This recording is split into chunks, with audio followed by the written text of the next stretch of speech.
Bonjour à toutes et à tous. On a parfois sur les réseaux sociaux, je pense notamment à cet été, des signalements de requins le long de nos côtes. En juillet dernier, on se souvient, 3 pêcheurs avaient aperçu un grand requin blanc de près de 5 mètres à quelques kilomètres de Port-Saint-Louis. Des requins dans la mer, c'est normal. Pour en parler aujourd'hui avec nous, Nicolas Ziani. Nicolas, bonjour. Bonjour. Vous êtes biologiste marin, responsable scientifique du groupe phocéen d'études des requins.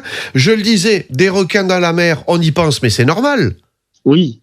Alors, il y a des requins partout dans l'océan, dans toutes les régions océaniques. Et les gens sont fascinés en même temps par le côté sensationnaliste de l'animal. Et puis, il y a des gens qui aussi continuent à craindre l'animal à travers des fausses informations. Alors, on craint souvent ce qu'on ne connaît pas. Qu'est-ce que vous pouvez nous en dire ? D'abord, il y a plusieurs requins. On en voit très souvent. Je pense à des requins qui font souvent autour de 2-3 mètres. Pour être clair et pour parler aux pêcheurs, il y a bien plus que les roussettes dans notre belle mer Méditerranée. Alors, pour parler aux usagers de la mer, au-delà des pêcheurs, je pense que les pêcheurs sont ceux qui connaissent le mieux les requins en Méditerranée. Parce que les recherches ont commencé justement avec les pêcheurs, ça on l'oublie.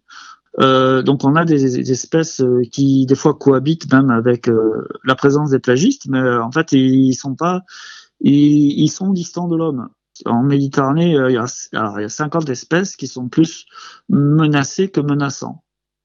Plus menacés que menaçants. Est-ce que pour autant, allez, je vous pose la question franchement, comme ça sera réglé une bonne fois pour toutes. Est-ce qu'on risque quelque chose ? Non. Alors, non, il n'y a pas de risque d'attaque. C'est-à-dire que l'espèce qui a causé les attaques auparavant, depuis le Moyen-Âge, c'était le grand requin blanc qui éteint à 90% de sa population. Il y a une population qui est spécifique à la Méditerranée, qui est presque en voie d'éradication. Donc, le dernier spécimen qu'on a vu en Camargue, c'est un des derniers escapés de la population méditerranéenne. Donc, en fait, à part le grand requin blanc, après, on peut avoir des interactions avec des grands requins. Donc, il faut prendre des précautions quand on voit des grands requins qui sont pas dangereux. Mais après, c'est le comportement qu'on va avoir avec eux qui peut l'être. Les requins les plus communs sur nos côtes, c'est le requin bleu. Il y a d'autres types de requins que l'on voit s'approcher de nos côtes ou que l'on voit parfois échouer sur nos plages. Alors le requin bleu, il s'habitue très bien à l'homme. C'est pour ça que on parle beaucoup de réchauffement climatique. Moi, mon hypothèse, c'est que c'est un requin qui interagit beaucoup qui est attiré par la nourriture. On voit souvent dans les ports, etc. Donc c'est un peu comme les ours ou les loups dans les villes. Après, on a du requin mako. C'est une espèce qui est moins connue, qui est parente du grand requin blanc. Dont on ne connaît pas très bien. On a beaucoup de requins de profondeur qui sont assez bizarres. On a le requin grisé, par exemple, qui est un grand requin qui fait jusqu'à 6 mètres pour 1 tonne.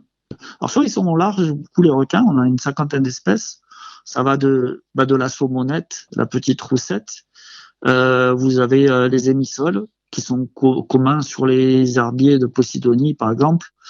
Vous avez l'ange de mer, qui est un requin plat, qui a donné la baie des Anges, le nom de la baie des Anges, dans les Alpes-Maritimes. Après, vous avez 60% d'espèces qui sont en grande profondeur, qui sont des requins très anciens. Nicolas Ziani, je rappelle que vous êtes biologiste marin, responsable du groupe phocéen d'études des requins. Justement, quelle est votre action avec toutes ces familles de poissons ? Vous recensez, vous étudiez ? Est-ce que vous essayez de préserver ? On fait tout ça. Donc, on recense.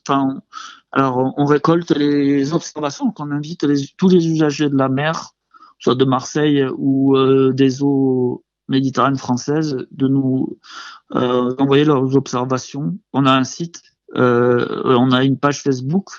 Après, on étudie surtout, on collecte des informations pour étudier. Après, c'est un travail collectif. Là, actuellement, on est une des associations qui en collectif travaille avec le Muséum d'histoire naturelle de Paris et l'OFB aussi sur un plan d'action sur les requins, mais c'est un réseau collectif sur la France. Là, on est en train de faire des fiches pratiques, par exemple pour les pêcheurs, pour faire des relâches et pour limiter en fait les captures accidentelles par la pêche qui arrive malheureusement. C'est des animaux qui sont pas ciblés, il n'y a pas de pêche au requin directe, mais ils sont pas de commerce de requins. Voilà. Mais justement, on aide les pêcheurs aussi en proximité. Nicolas Ziani, si j'aperçois un requin en mer, si j'aperçois un requin échoué sur une plage de la région, j'imagine la plage Napoléon par exemple à Port-Saint-Louis, Oui. qu'est-ce que je dois faire? Donc, nous contacter, le groupe Fossin d'études des requins, en cas d'observation et d'échouage, ne pas toucher l'animal. Et il faut limiter les interactions avec les animaux. Quand on voit, en fait, après la mer Méditerranée, les animaux sont pas habitués à l'homme. Donc, en fait, plus il y a d'interactions, et c'est pas très bon pour les animaux. Nicolas Ziani, j'en profite un peu, vous serez demain mardi à Vitrolles pour une conférence à la médiathèque C'est La bien ça. Passerelle. Ça sera un moment aussi très important pour rapprocher l'homme du poisson. Ben, un moment d'invitation aux usagers de la mer, alors où je suis accompagné de l'association Requin Co qui est sur Marseille aussi, qui fait de la protection, qui participe à la protection de l'espèce, avec qui j'ai commencé, moi ça fait depuis 20 ans que je travaille sur les eaux méditerranéennes françaises, et du coup on va partager nos connaissances et le travail, nous, de publication qu'on fait notamment sur le grand requin blanc. Nicolas Ziani, merci pour votre participation. On vous retrouve à la médiathèque La Passerelle mardi 19h à Vitrolles et je ne m'étonne pas si je croise un grand requin blanc en mer Méditerranée. Il est chez lui autant que je suis chez moi. C'est un peu l'idée là. Oui, mais après les grands requins blancs, on n'en verra pas chaque année. Bon, merci pour l'info. Je vous dis à très bientôt. Au revoir. Merci à vous. Au revoir.